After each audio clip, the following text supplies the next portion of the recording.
adapté au marché de l'emploi. Et nous avons finalement ces jeunes, parce que vous n'êtes pas sans savoir que nous avons énormément de jeunes qui sortent des universités, des centres de formation guinéennes aujourd'hui, sans forcément les compétences qu'il faut et qui se retrouvent au chômage, malheureusement.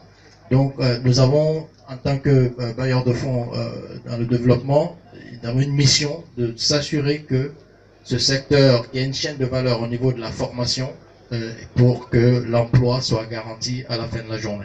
Donc, nous avons ce programme que M. Massamoussa a décrit tout à l'heure. Au niveau de l'apprentissage spécifiquement, nous avons justement ce qu'on appelle les tickets, stage, en fait. Hein. Donc, c'est des fonds, c'est en forme de chèques qui vont être remis à des étudiants et qui vont se présenter devant des entreprises pour décrocher des stages. Et ce ticket, ce chèque, en fait, va permettre de rémunérer non seulement de rémunérer l'entreprise par rapport à la prise en charge de ces étudiants pour leur formation en entreprise. Voilà, donc c'est tout un programme.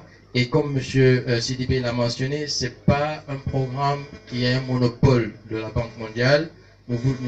Il est ouvert, d'accord, notamment le fonds compétitif. C'est des fonds initiaux que la Banque mondiale a mis dans cette structure, mais l'idée c'est de l'ouvrir aux autres bailleurs de fonds.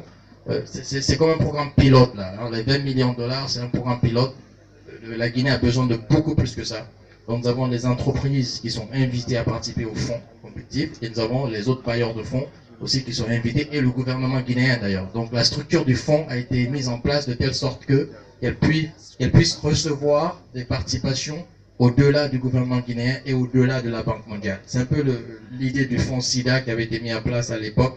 Aujourd'hui, la Banque mondiale n'a pas un franc dedans, mais malheureusement, nous avons d'autres bailleurs de fonds qui ont des fonds dans ce fonds SIDA, par exemple. Donc ça, c'est le fonds pour la professionnalisation de l'éducation des jeunes.